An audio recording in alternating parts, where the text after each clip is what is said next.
오늘 본문을 통해서 사도 바울이 이 빌립보 교회에게 이야기하고 싶은 그 말은 바로 14절 말씀입니다. 그러나 너희가 내 괴로움에 함께 참여하였으니 잘하였도다. 오늘 이 말을 빌립보 교회에게 하고 싶었던 것입니다.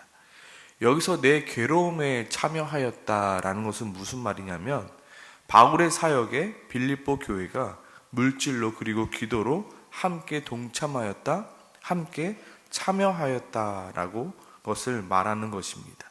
그래서 사실 사도 바울은 이 빌립보 교회를 향하여 너희가 나를 도와준 것이 참으로 고맙다, 참으로 감사하다, 그리고 그 일이 너가 너무나도 잘한 일이다 라고 칭찬하고 있는 것입니다.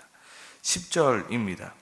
내가 주 안에서 크게 기뻐함은 그냥 기뻐하는 것이 아니라 지금 사도 바울이 내가 크게 기뻐한다 말합니다. 그렇다면 과연 무슨 일 때문에 지금 사도 바울이 기뻐하고 있는가? 너희가 나를 생각하던 것이, 너희가 나를 생각해서 물질로 후원했던 것이, 오늘 본문을 보니까 에바브로디도를 보낸 것이 이제 다시 싹이 나미니, 이제 다시 시작했다라는 것입니다. 무엇이 다시 시작했습니까? 원래는 빌립보 교회가 사도 바울을 후원하는 일을 계속적으로 하였습니다. 16절에서도 봐도 사도 바울은 내가 데살로니가에 있을 때에도 너희가 한 번뿐 아니라 두 번이나 나에 쓸 것을 보내었다라고 말합니다. 그러나 지금 사도 바울은 어디에 있습니까? 로마에 있죠. 지금 로마에 있기에, 너무 멀리 있기에 이 사도 바울을 후원하는 일에 너무나도 어려웠던 것입니다. 물론 지금에야 멀리 있다고 해도 계좌이체로 송금하면 참 편하지 않습니까? 근데 그때 당시만 해도 이 빌립보에서 이 로마로 사도 바울의 후원금을 보내려면 누군가가 들고 가야 하는 것입니다. 그래서 누군가를 돈을 들고 갈 그 사람을 구하는 것뿐 아니라 이 빌립보에서 로마로까지 가는 그 길 또한 어려웠기 때문에 잠깐 지금 빌립보 교회가 사울에 대한 후원을 멈추고 있는 것입니다. 물론 사도 바울도 빌립보의 그 사정을 알고 있었기에 10절 마지막 부분에 이렇게 말합니다. 너희가 또한 이를 위하여 생각은 하였으나 기회가 없었느니라 라고 이야기하고 있습니다. 그럼에도 빌립보 교회가 다시금 사도 바울을 생각하여 사도 바울을 후원하며 섬겨주고 있으니 사도 바울이 내가 기쁘고 기쁘다라고 말합니다. 내가 너희의 그 섬김과 봉사에 감사하고 있다 이야기하고 있는 것입니다. 그런데 이 글을 읽는 빌립보 교회가 혹시나 오해할까봐, 무엇을 오해할까봐 바로 사도 바울이 너희가 보낸 그 물질 때문에 내가 기뻐하고 있다고 착각할까봐 사도 바울은 이야기하고 있습니다. 너희가 보낸 물질 때문에 내가 기뻐하고 있는 것이 아니라 라고 이야기하고 있는 부분이 바로 11절, 13절이죠. 11절입니다. 내가 궁핍함으로 말하는 것이 아니다. 너희가 오해하지 않았으면 좋겠다. 혹시나 너희 가운데 사도 바울은 돈만 밝히는 사람이다라고는 오해가 좀 없었으면 좋겠다. 왜냐하면 나는 어떠한 형편에든지 자족하는 법을 배웠기 때문이다. 나는 비천에 처할 줄도 알고 풍부에 처할 줄도 알아. 모든 일 곧 배부름과 배고픔, 풍부와 궁핍에도 처할 줄 아는 일체의 비결을 배웠노라. 너희가 보내준 그 헌금이 아니더라도 나는 내게 능력 주시는 자 안에서 내가 모든 것을 할 수 있다. 그러나 너희가 내 괴로움에 참여한 일은 참으로 잘한 일이다. 너희가 나를 생각하여 나를 섬겼던 그 일은 너무나도 잘한 일이다. 왜냐하면 이 일은 결국 누가 기뻐하는 일이기 때문이다. 하나님이 기뻐하시는 일이기 때문에 너가 너무나도 잘한 일이다. 내가 너희로부터 돈을 받아서 기쁘고 잘했다 칭찬하는 것이 아니라 너가 나를 섬기는 그 일이 하나님 편에서 기쁨이 되는 일이기에, 하나님이 실로 좋아하는 일이기에 내가 너에게 잘했다라고 칭찬하고 있는 것이다 라고 말하고 있는 것입니다. 18절입니다. 내게 모든 것이 있고 또 풍부한지라 에바브로 디도 편에 너희가 준 것을 받았으므로 내가 풍족하니 이는 받으실 만한 향기로운 제물이요 누구를 기쁘게 한 것이라고요? 하나님을 기쁘게 한 것이다. 사도 바울은 분명히 이야기하고 있습니다.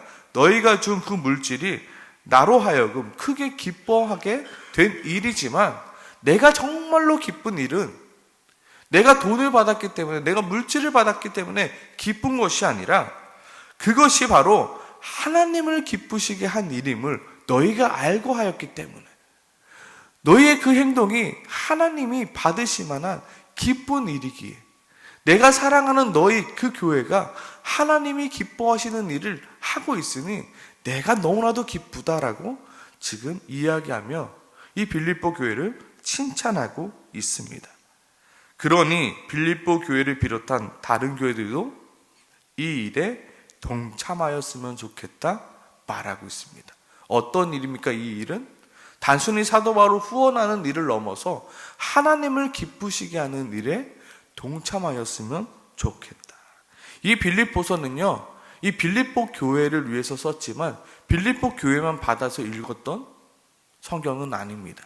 서신서는 뭐냐면 그 주위에 있는 교회들이 돌려가면서 읽는 것입니다. 그리고 지금 우리가 읽고 있지 않습니까? 지금 사도 바울은 말하고 있죠. 이 빌립보 교회가 하나님이 기뻐하신 일을 하였다. 너희도 그 일에 동참하였으면 좋겠다라고 지금 간접적으로 이야기하고 있는 것입니다. 오늘 말씀을 통하여 사도 바울은 너희도 빌립보와 교회와 같이 하나님 나라를 위하여 수고하는 이들을 섬기는 일에 인색하지 좀 말아라. 왜냐하면 결국 그 일이 누구를 기쁘시게 하는 일이다? 하나님을 기쁘시게 하는 일이니 너희도 그 일에 동참했으면 좋겠다. 당시 모든 교회들은 어려웠을 것입니다. 왜냐하면 그때 당시만 해도 기독교가 환영받던 때가 아니었기 때문입니다. 그래서 사실 사도 바울도 빌립보 교회에게 그 후원이 끊겼을 때 너는 왜 나한테 후원 안 해? 너는 나한테 후원해야지. 나 때문에 그 교회가 시작됐는데 너가 나한테 후원해야지 왜 그 후원을 끊어버렸냐라고 이야기하지 않습니다. 후원이 끊겨도 사도 바울은 아무 말 하지 않았습니다. 그리고 시간이 지나 그들이 다시금 그 끊겼던 후원을 회복하였기에 그들에게 그 일이 다시 한번 하나님 편에 기쁨이 되는 일이었음을 이야기해주며 잘했다 칭찬하고 있습니다. 사도 바울은 절대로 빌립보서를 통해서 내가 너희에게 후원하라고 강요하고 있지는 않습니다. 하지만 그 일은 누가 뭐래도 하나님이 기뻐하시는 일임을 다시 한번 강조하고 있습니다. 또한 사도 바울이 빌립보 교회를 향하여 내 괴로움에 함께 참여하였으니 잘하였도다 라고 말하는 이유 또한 이 일이 하나님에게 기쁨이 되는 동시에 이 일에 참여하는 자에게도 풍성한 열매가 맺혀지기에 그 일에 참여하는 것을 잘하였도다. 단순히 하나님이 기뻐하시는 일을 넘어서 그 일은 누가 축복받는 일이기 때문에요? 그 일을 한 그들이 축복받는 길이기 때문에. 17절이죠. 내가 선물을 구함이 아니요 오직 너희에게 유익하도록 풍성한 열매를 구함이라. 내가 너에게 헌금을 받고자 이 말을 하는 게 아니야. 오직 너희에게 유익한 풍성한 열매를 구함이라. 여기서 풍성한 열매라는 것을 좀 자세히 살펴보면 이런 말입니다. 투자로 얻은 이익, 즉 배당금을 뜻하는 말입니다.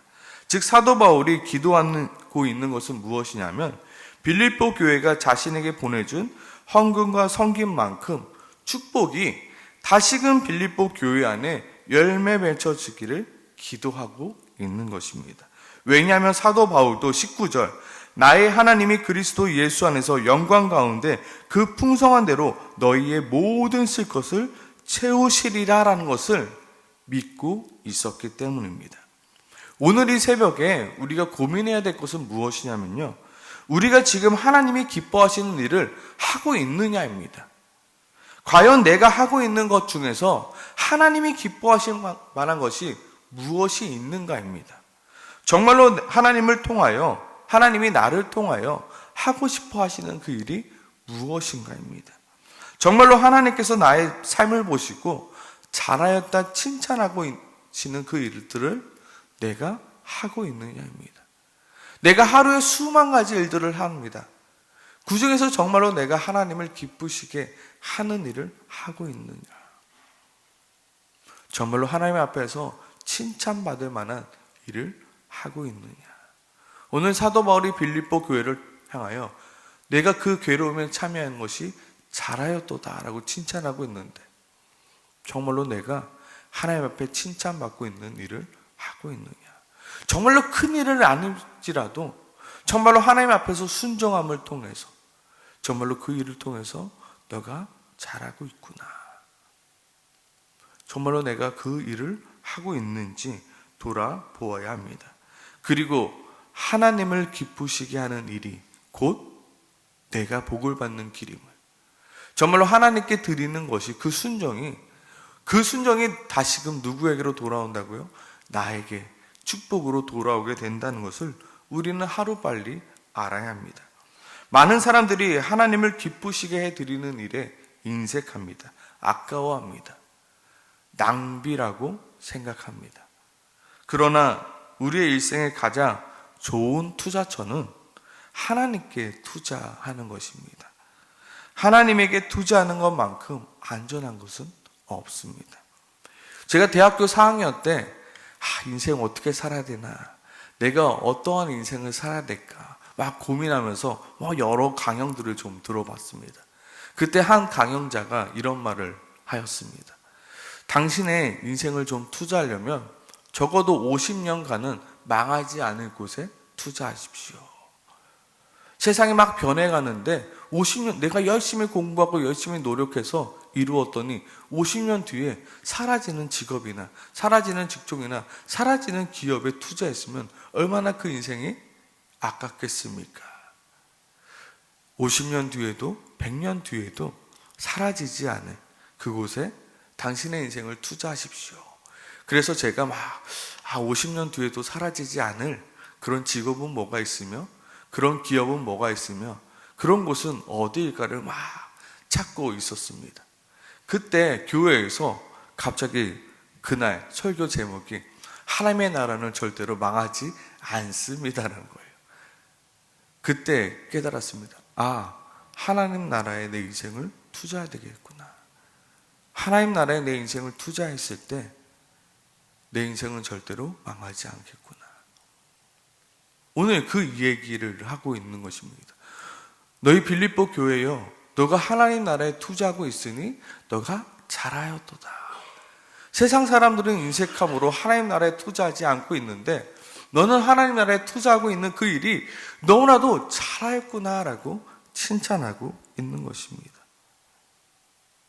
세상의 모든 것은 망해도 절대로 하나님의 나라는 망하지 아니하고 있으니 너의 인생을, 너의 물질을, 너의 시간을, 너의 노력을 하나님을 위해서 쓰고 있으니 너는 잘했구나. 나는 누구를 위해 살아가고 있습니까?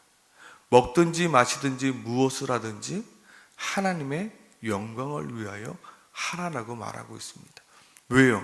그것이 먼저는 하나님을 기쁘시게 하는 일이기에. 왜요? 그것이 내가 복받는 길이기 때문에. 남편을 섬기거나 아내를 섬기거나 내 자녀를 돌보거나 누구를 위해서 해야 됩니까? 하나님을 위해서 해야 됩니다. 내가 집안일을 하나 직장에서 일을 하나 아이를 돌보나 무엇을 하든지 하나님의 영광을 생각하며 하나님을 위해서 하는 것입니다. 하나님의 기쁨을 위해서. 어떻게 하는 것이 하나님을 기쁘시게 하는 것일까 고민하며 그 일을 할 때 그 일을 하나님이 기쁘게 받아주시며 그 일을 통해서 비록 힘들고 어렵죠.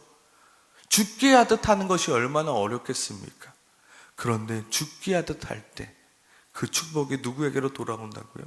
나에게로 돌아오게 된다 말하고 있습니다. 오늘 빌립보 교회가 사도 바울을 섬기는 일을 함으로 하나님이 기뻐하시는 일을 하였고 이를 통하여 빌립보 교회가 복을 받게 되었습니다. 그렇다면 우리의 삶 속에서 과연 하나님을 기쁘시게 하는 일이 무엇인가 찾기를 소망합니다.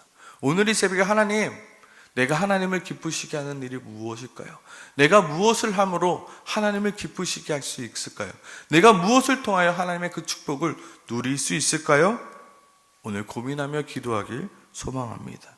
그리하여 우리를 통해서 하나님이 기뻐하실 뿐만 아니라 우리 또한 하나님의 축복을 받아 누리는 우리 모두가 되길 소망합니다.